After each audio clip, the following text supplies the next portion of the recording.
I got off the plane around midnight, and no one spoke as I crossed the dark runway into the terminal. The air was thick and hot, like wandering into a steam bath. Inside, people hugged each other and shook hands, big grins, and whoop here and there. By God, you old bastard! Good to see you, boy! Damn! Good, and I mean it! In the air-conditioned lounge, I met a man from Houston who said his name was something or other. Just call me Jimbo. And he was there to get it on. I'm ready for anything, my God. Anything at all. Yeah. What are you drinking? I ordered a margarita with ice, but he wouldn't hear of it. Nah. What the hell kind of drink is that for Kentucky Derby time? What's wrong with you, boy? He grinned and winked at the bartender. Goddamn, we gotta educate this boy. Get him some good whiskey. I shrugged. Okay. A double of Old Fitz on ice. Jimbo nodded his approval. Look, he tapped me on the arm to make sure I was listening. I know this Derby crowd. I come here every year. And let me tell you one thing that I've learned. This is no town to be giving people the impression you're some kind of faggot. Not in public, anyway. Shit. They'll roll you in a minute, knock you in the head, and take every goddamn cent you have. I thank you, and I fitted a Marlboro into my cigarette holder. Say, he said, you look like you might be in the horse business. Am I right? No, I said. I'm a photographer. Oh, yeah? He eyed my ragged leather bag with new interest. Is that what you got in there? Cameras? Who do you work for? Playboy, I said. He laughed. Well, goddamn! What are you gonna do? Taking pictures of naked horses? Guess you'll be working pretty hard when they run the Kentucky Oaks. That's a race just for fillies. He was laughing wildly. Hell yes, and I'll be naked too. I shook my head and said nothing. Stared at him real long for a moment, trying to look grim. There's going to be trouble, I said. My assignment is to take pictures of the riot. What riot? I hesitated, twirling the ice around. At the track on Derby Day, the Black Panthers. I stared at him again. Don't you read the newspapers? The grin on his face collapsed, completely flat. What the hell are you talking about? Well, maybe I shouldn't be telling you. I shrugged. Hell, everybody else seems to know. The cops and the National Guard have been getting ready for it for 6 weeks. They have about 20,000 troops on alert out there by Fort Knox. They've warned us. Press, photographers, wear helmets, special vests, like flak jackets. We were told to expect shooting. Now! He shouted. His hands flew up and hovered momentarily between us, as if to ward off the words he was hearing. Then he whacked his fist on the bar. Those sons of bitches! God Almighty! The Kentucky Derby! He kept shaking his head. No! Jesus! It's almost too bad to believe. Now he seemed to be sagging on the stool. And when he looked up, his eyes were misty. Why? Why here? Don't they respect anything? Haddock shrugged again. It's not just the Panthers. The FBI says busloads of white crazies are coming in from all over the country to mix with the crowd and attack all at once, from every direction. They'll be dressed like everybody else, you know, coats and ties and all that. But when the trouble starts, well, that's why the cops are so worried. He sat for a moment, looking hurt and confused, and not quite able to digest all this terrible news. Then he cried out, Oh, Jesus! What in the name of God is happening in this country? Or can you get away from it? Not here, I said, picking up my bag. Thanks for the drink and good luck. He grabbed my arm, urging me to have another, but I said I was overdue at the press club and hustled off to get another act and my own self together for the awful spectacle. At the airport newsstand, I picked up the Courier-Journal and scanned the front page headlines. Nixon sends GIs into Cambodia to hit Reds. B-52 said 20,000 GIs advanced 20 miles. 4,000 U.S. troops deployed near Yale as tension grows over Panther protest. At the bottom of the page, there was a photo of Diane Crump, soon to become the first woman jockey ever to ride in the Kentucky Derby. The photographer had snapped her, stopping in the barn area to fondle her mount, Fathom. The rest of the paper was spotted with ugly war news and stories of student unrest. There was also no mention of any trouble brewing at the university in Ohio called Kent State. I went to the Hertz desk to pick up my car, but the moon-faced young swinger in charge said they didn't have any. You can't rent anyone here. You can't run anywhere, he assured me. Our Derby reservation's been booked for 6 weeks. I explained to my agent had called and confirmed a white Chrysler convertible for me that very afternoon, and he shook his head. Maybe we'll have a cancellation. Where are you going to be staying at? I shrugged. Where's the Texas crowd staying? I want to be with my people, he said. My friend, you're in trouble. This town is flat full. Always was, always is, always was, always is for the Derby.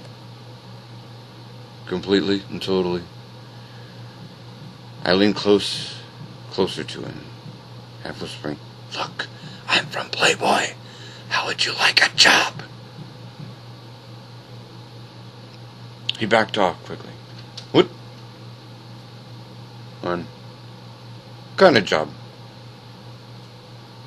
Never mind, I said. You just blew it. I slipped my bag off the counter and went to find a cab. Real quick. The bag is a valuable prop in this kind of work. Mine has a lot of baggage tags in it. SF, LA, NY, Lima, Rome, Bangkok, that sort of thing. The most prominent tag of all is a very official, plastic-coated thing that says Photog, Playboy, Mag. I bought it from a pimp in Vail, Colorado. He told me, and he told me how to use it. Never mention Playboy until you're sure they've seen this thing first, he said. Then, when you see them notice it, that's the time to strike. They'll go belly up every single time. This thing's magic, man. Completely and totally pure magic. Well, maybe so. I'd use it to get the poor geek at the bar. And now, humming along in the yellow cab towards town, I felt a little guilty about jangling the poor bugger's brains with that evil fantasy. But what the hell? Anyone who wanders around the world saying, hell yes, I'm from Texas, deserves whatever happens to him. And he had, after all, come here once again to make a 19th century ass of himself in the midst of some jaded, atavistic freakout with nothing recommended in except a very sellable tradition. Early in our chat, Jimbo told me that he hadn't missed a derby since 1954. The little lady couldn't come anymore, he said. She grits her teeth and turns me loose for this one. When I say loose, I do mean loose. I tossed $10 bills around like they were going out of style. Horses, whiskey, women, shit. There's women in this town that'll do anything for money. He said, why not? Money's a good thing to have in these twisted times. Even Richard freaking Nixon is hungry for it. Only a few days before the Derby, he said, if I had any money, I'd invest in the stock market. And the market, meanwhile, continued its grim slide.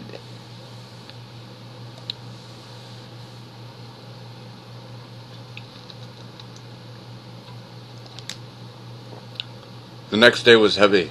With only 30 hours until post time, I had no press credentials. And, according to the sports editor of the Louisville Courier-Journal, no hope at all for Ginnigini. Worse, I needed 2 sets, one for myself and one for another, for Ralph Steadman, the English illustrator who was coming from London to do some derby drawings. All I knew about him was that his first time in the United States. And the more I pondered the fact, the more it gave me fear. How would he bear up under the heinous culture shock of being lifted out of London and plunged into the drunken mob scene at the Kentucky Derby? There was no way of knowing. Hopefully, he would arrive at least a day or so ahead, and give himself time to get acclimated. Maybe a few hours of peaceful sightseeing in the bluegrass country around Lexington. My plan was to pick him up at the airport in a huge Pontiac ballbuster I'd rented from a used car salesman named Colonel Quick, and then whisk him off to some peaceful setting that might remind him of England. Colonel Quick had solved the car problem and money 4 times the normal rate, had bought 2 rooms in a scumbag hole in the outskirts of town. The only other kink was the task of convincing the moguls at Churchill Downs that Scanlon's was such a prestigious sporting journal that common sense compelled them to give us 2 sets of the best press tickets. This was not easily done. My first call was to the publicity office. It totally resulted in failure. The press handler was shocked at the idea that anyone could be so stupid enough to apply for press credentials 2 days before the Derby. "Hell, you can't be serious," he said. "The deadline was 2 months ago. The press box is full, there's no more room, and what the hell is Scanlon's Monthly, anyway?" I uttered a painful groan. "Didn't the London office call you? They're flying an artist over to do the paintings. Steadman. He's Irish, I think. Very famous over there." "Yes. I just got in from the coast. The San Francisco offices told me that we were all set." He seemed interested and even sympathetic, but there was nothing he could do. I flattered him with more gibberish, and finally he offered a compromise. He could get us 2 passes to the clubhouse grounds, but the clubhouse itself, especially the press box, were out of the question. "Sounds a little weird," I said. "It's unacceptable. We must have access to everything. All of it. That spectacle. The people. The pageantry. And certainly the race. You don't think we all came over here to watch the damn thing on television, do you? One way or another, we'll get inside. Maybe we'll have to bribe a guard. Or even mace somebody."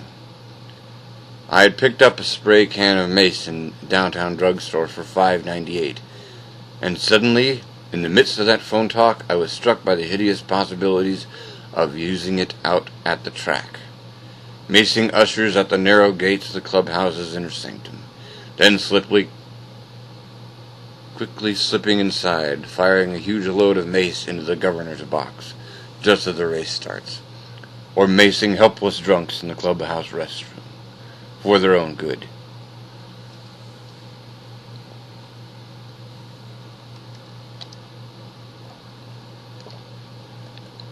By noon on Friday, I was still without press credentials and still unable to locate Steadman. For all I knew, he'd changed his mind and gone back to London. Finally, after giving up on Steadman and unsuccessfully trying to reach my man in the press office, I decided my only hope for credentials was to go out to the track and confront the man in person, with no warning, demanding only 1 pass now, instead of 2, and talking very, very fast, with a strange lilt in my voice, like a man trying to control some inner frenzy. On the way out, I stopped at the motel desk to cash a check. Then, as a useless afterthought, I asked if by any chance, any wild chance, that Mr. Stedman had checked in. The lady around the desk is about 50 and very peculiar looking. When I mentioned Stedman's name, she nodded, without looking up from whatever she was writing, and said in a low voice, "You bet he did." Then she favored me with a big smile. "Yes, indeed, Mr. Stedman just left for the racetrack. Is he a friend of yours?" I shook my head. "I'm supposed to be working with him, but I don't even know what he looks like. Now, damn it, I'll have to go find him in the mob at the track." She chuckled.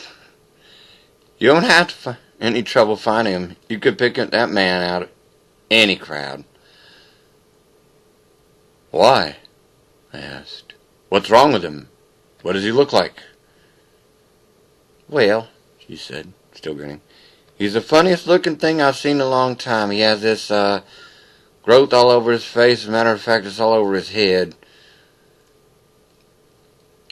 She nodded. "You'll know him when you see him. Don't worry about that." Heaping Jesus, I thought. That screws up all the press credentials.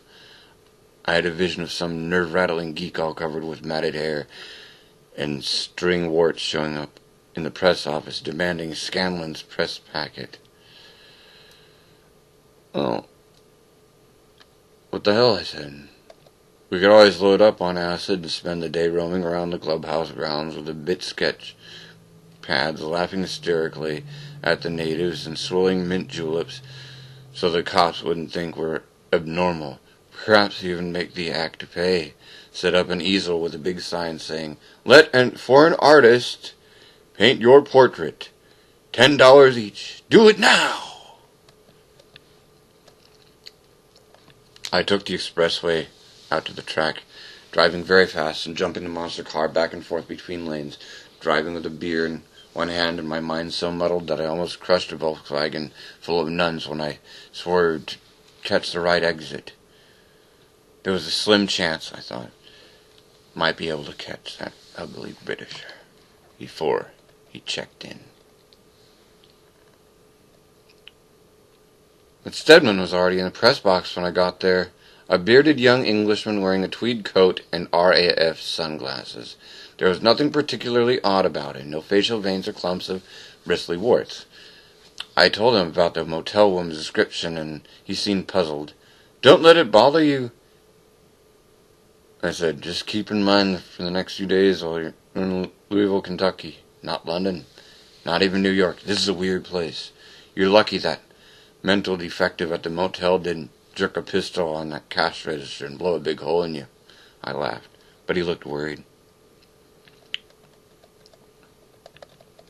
"Just pretend you're visiting an huge outdoor loony bin," I said.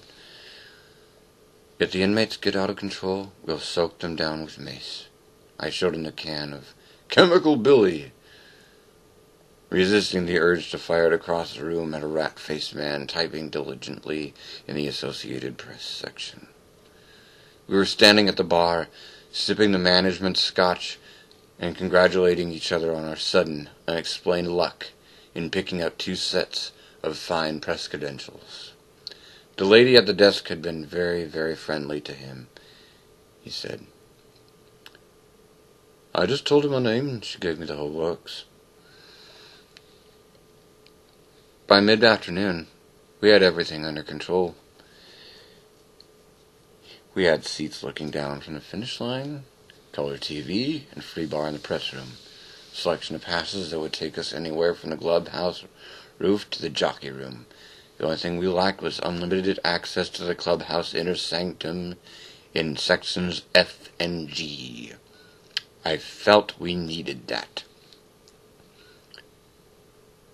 see the whiskey gentry in action. The governor, a swinish neo-Nazi hack named Louis Nunn, would be in like G, along with Barry Goldwater and Colonel Sanders. I felt we'd be legal in a box in G, where we could rest and sip juleps, soak up a bit of atmosphere, and the Derby's special vibrations. The bars and dining rooms are also in F and G, and the clubhouse bars in Derby Day are a special kind of scene. Along with the politicians, society belles, and local captains of commerce, every half-mad dingbat who ever had any pretensions at anything at all within 500 miles of Louisville will show up there to get strutting drunk and slap a lot of backs and generally make himself obvious. The Paddock Bar is probably the best place on the track to sit and watch faces. Nobody minds being stared at. That's why they're there for. That's what they're there. Totally. Some people spend most of their time in the paddock. They can hunker down at one of the many wooden tables, lean back in a convertible chair, and watch the ever-changing odds flash up and down on big tote boards outside the window. Black waiters in white serving jackets move through the crowd with trays of drinks, while the experts ponder their racing forms and hunch bettors pick lucky numbers or scan the lineup for right-sounding names. There is a constant flow of traffic to and from the peri-mutual windows outside the golden corridors. Then, as post-time nears, the crowd thins out and people go back to their boxes.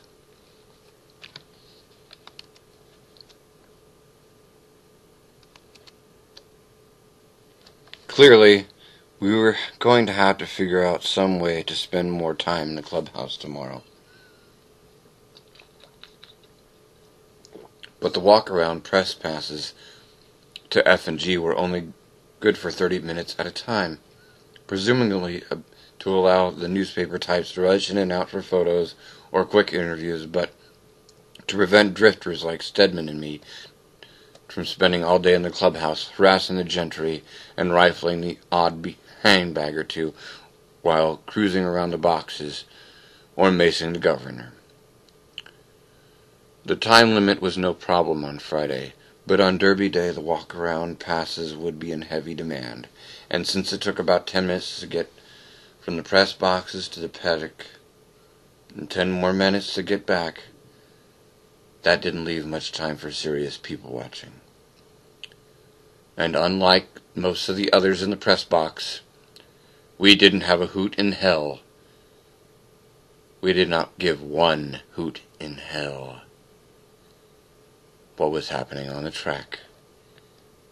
We were here to watch the real beasts perform.